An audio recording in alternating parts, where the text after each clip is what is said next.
Hello, my name is Terry Foxworth, and I'm excited to share with you today the plan for our newest learning module. We are creating this learning module in response to our students' need for greater understanding of the features and tools available to them in Blackboard Collaborative. When a student enrolls in our online school, they have a lot to learn just to be able to function in our world.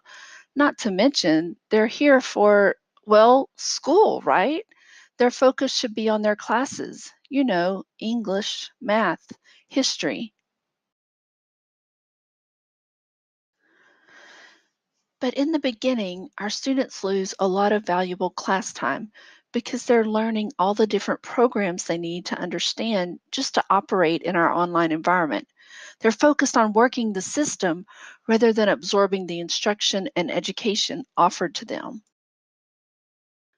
One of the main areas where students struggle is in Blackboard Collaborative.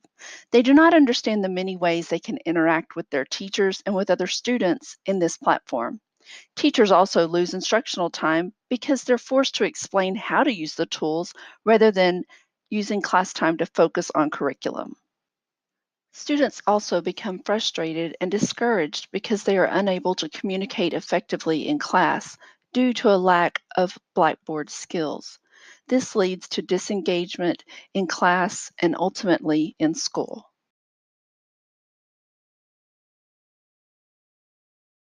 The learning module we will create will work to solve these issues in a timely and proactive manner. The module will be distributed to students before they begin taking their regular courses, and this will give them the knowledge and skills they need ahead of time, thereby preventing student frustration and encouraging higher levels of interaction and engagement.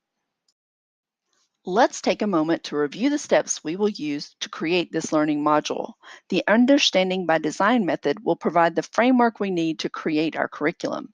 The three steps of our process will be identifying the desired results, determining a method of assessment, and planning the instruction and learning experiences for the student. For the first step of this process, identifying desired results, our priority is to educate students in three main areas of Blackboard. The three areas we will focus on are the communication panel, the classroom board toolbar, and the screen share feature.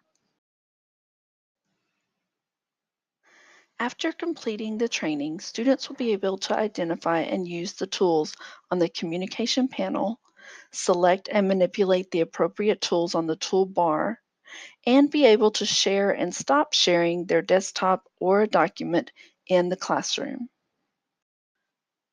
Next, we need to determine our method of assessment. We will measure the student's mastery of these skills using a couple of different approaches. First, the learner will have multiple choice questions pop up as they go through the learning module. These will be quick checks for understanding to ensure the learner is interpreting the information correctly.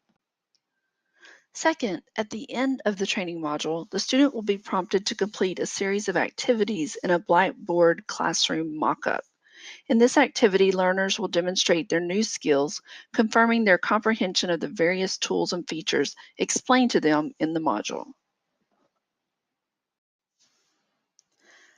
Lastly, after having determined our desired results and how we will assess achievement of these results, we will then plan the instruction and learning experiences.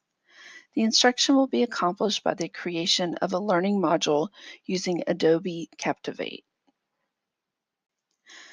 Videos will be employed to demonstrate the desired concepts to students.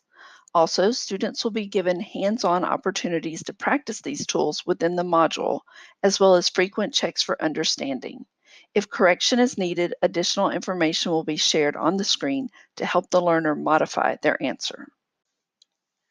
Students will also be able to interact with teachers and fellow students more quickly and effectively.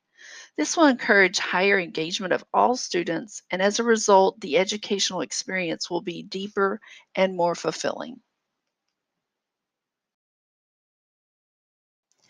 I believe that this learning module will be of great benefit to our students and our teachers. The teachers will no longer lose instructional time due to students lacking Blackboard skills, and students will gain confidence in using Blackboard and thereby be able to focus on their studies rather than the system. Thank you for listening to my presentation promoting the creation of my learning module, Blackboard Tools and Features. I look forward to hearing your comments and recommendations.